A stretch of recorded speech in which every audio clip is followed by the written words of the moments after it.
tonight. Was Maduro really captured? Or did he just flee and just and not return and just did not and he's not going to return back to Venezuela? I'm asking that for a reason. Now, I first saw something that looked strange. Okay, so he was due to appear in court to be brought up on charges, right? To be brought up on charges. But once again, here they go with this drawing. You know how they do these court drawings. When they talk about something that happened in court and they do all of these drawings. They did that with Trump. Okay, and then they did that with Diddy. They never have an actual picture of the person as they appeared. I understand these are federal charges and you cannot record it in the courtroom.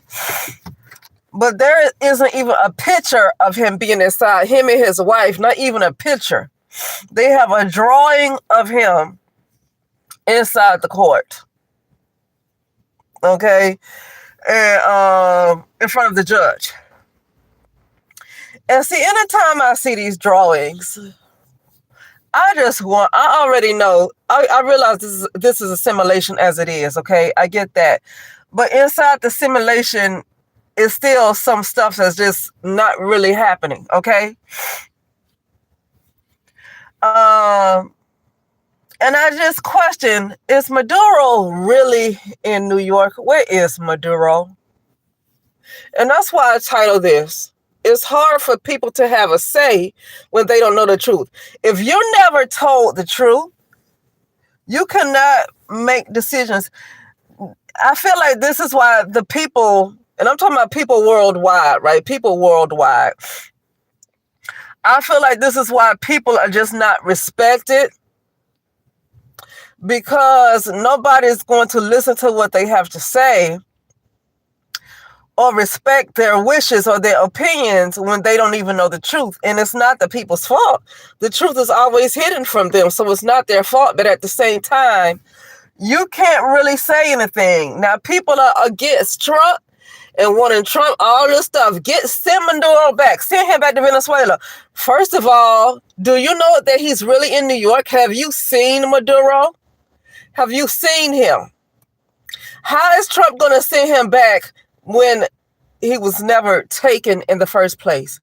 The media lies so much, it doesn't make any sense. This is why I say I don't react. This is why I say I'm neutral in these type of situations, because you don't know the truth from a lie, and you react on something that is a lie. Now, when I saw that drawing of Maduro, I felt, oh, here we go with the bull. None of this stuff is real. And I saw something else that kind of confirmed my feeling. I granted it's like a shamanic prediction. It's a group of shamans that had a 2026 prediction. And their prediction was Maduro fleeing Venezuela, not being captured, but fleeing Venezuela. So Trump never captured Maduro. I don't think. I don't know if he did or not. When I saw that drawing stuff, them drawing Maduro, and the only picture they give you of Maduro is him being in some kind of plane, holding some water with a blindfold on. That's the only picture they can give you of Maduro. They don't show you nothing about his wife.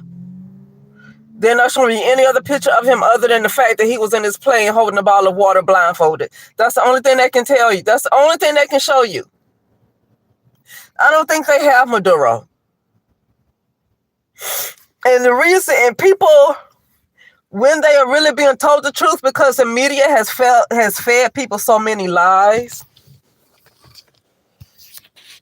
that when the truth is finally being told, people don't want to hear it. The truth is finally getting out there about 9/11.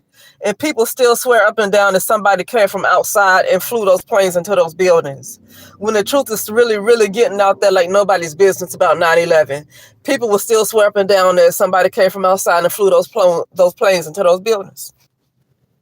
The truth is being revealed about Katrina. People still swear up and down it's not a conspiracy, that no dirty work, no hate, no bad business was happening. It was just a hurricane. At this point, the people have been lied to so much.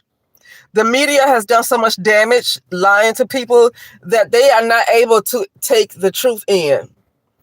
But see, that's going to be on the people too, because I looked at the same media that these same people, other people looked at. When they said Donald Trump captured, which I don't even believe, when I kept hearing this man talk, that didn't sound like the real Donald Trump. That did not sound like the real Donald Trump to me. Every time I kept hearing him speak, and when he did that press conference, I didn't feel like that was the real Donald Trump. So it gets to a point where then the people need to have some kind of discernment too, because I'm looking at the same media that they look at, right? Growing up, I went to the same school and learned the same history they learned in the United States of America. Okay, I looked at the same news they looked at when they said 2 planes flew in the buildings of the New York Twin Towers. I looked at the same news they looked at. I looked at the same news people looked at when they talked about George Floyd. Okay? I looked at the same news they looked at. It gets to a point where you have to be aligned with truth more than you are aligned with a lie. And I think a lot of times, as much as I want to say it's not the people's fault because the media has lied to them so much, as much as I want to say that, at the same time, you have to look at the people. Where is their heart, though? Are they even aligned with the truth? Okay, they might not be aligned with the truth. Okay, and so sometimes you got to look at the person, because you have other people who look at the same media, that they're not in circles, they don't have occult knowledge, and when I say occult knowledge, hidden knowledge, but also they don't run in circles where people where they know the truth. Like you run in circles with Donald Trump and these elites or whatever, then you get more truth, you get exposed to more truth than people who are just regular folks, regular citizens. Regular citizens don't get the truth like that. So now you have to have a spirit of discernment on you to know that you're being told a lie, because you're not sitting in circles where the truth is actually being told, where everybody else is being fed a lie. So I feel like my feelings were confirmed that Maduro was not captured. He fled. And unfortunately, Trump will fall ill. This year, I'm gonna stay with the month of May. If it doesn't happen, good. If it does not happen this year, 2026, good. I mean, I don't want him to get sick, because as much as people want him out the way, who else is coming in? And you can say who else is coming in gotta be better than Donald Trump. I don't know about that. I don't think the last administration was better than Trump. Some people might disagree. I feel like the last administration was starting to have the United States look like Venezuela. I don't know. Some people might disagree with that. That's just a matter of how you see things. That's just a matter of your perception. I felt like the last administration, the Biden administration, had United States about to look like Venezuela.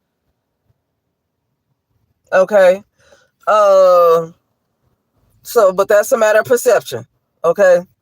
Because one thing about it, it's hard to have a real opinion. You can have your opinion, but you don't know the truth. If you don't know the real truth besides what you keep seeing on media, you really don't have an argument, and you're not respected. I'm just saying, you're not really respected.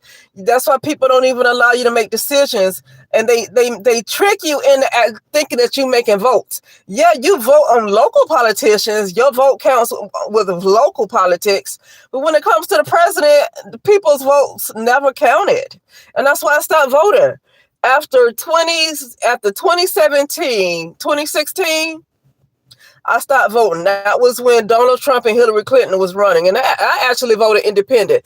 I decided not to do the Republican Democrat. I decided I just did not want to be Republican and Democrat or Democrat. I wanted to be independent. And so I voted independent. And it was a lady. I forget her name, but she was more into the environment and trees, green and stuff like that. And so, but I already know the independent never wins. But I mean, they shouldn't have it as a choice. They're never going to win, don't even have them as a choice. Because as long as you have them as a choice, I have a right to vote for them. That's just the way I see it. But anyway,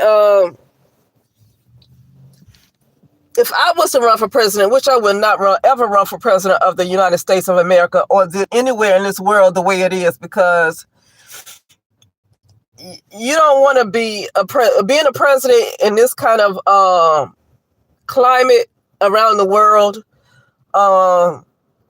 It's almost like you just really have to make deals. It's all about making deals, and a lot of deals it's a lot of corruption.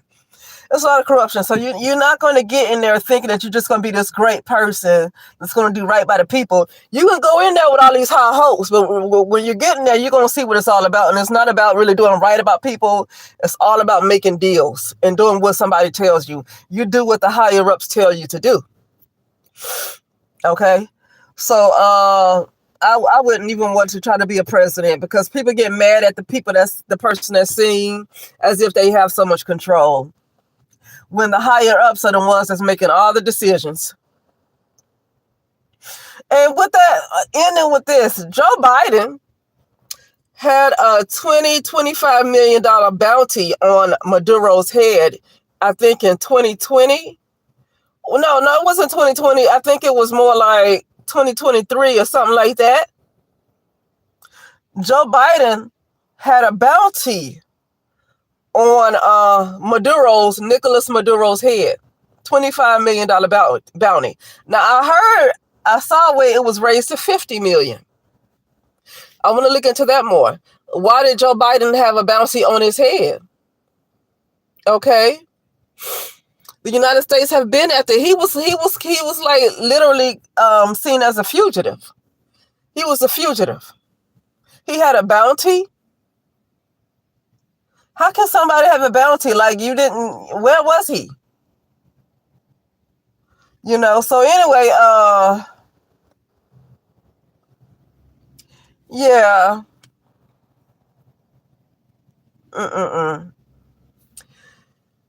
Yeah, I just it's just I'm looking at things play out and just thinking about things, I really can't wait to get to the real world, for my conscious awareness to really get to the real world. I know this world is false. And me speaking on something that just never happened in the first place, in this fake world, life is a series of events that never ever happen. But at the same time, we still participate in this world, even though it's not actually happening and everything is scripted. We still participate in it. And I feel like if this is a series of events that never ever happen, then you can take control over it. But anyway, I just feel like talking about that anyway. This man possibly was never captured by Trump. He's fled Venezuela. And everybody's ready to hop on Trump because of what the media told them. Because the media told them, and it's this fake person pretending to be Trump. This fake person talking about capturing him. So everybody's ready to hop on this case and calling all of the people in politics and all of the leaders and the governors and all of the senators and all of these people. And none of this actually happened. It's all a doggone game. It's all a game. What is all of this? Why are they taking people's attention like that? Why do they want people's attention so bad? What is all of this really about? They really getting people's attention. But anyway, that's it. And I'll talk later.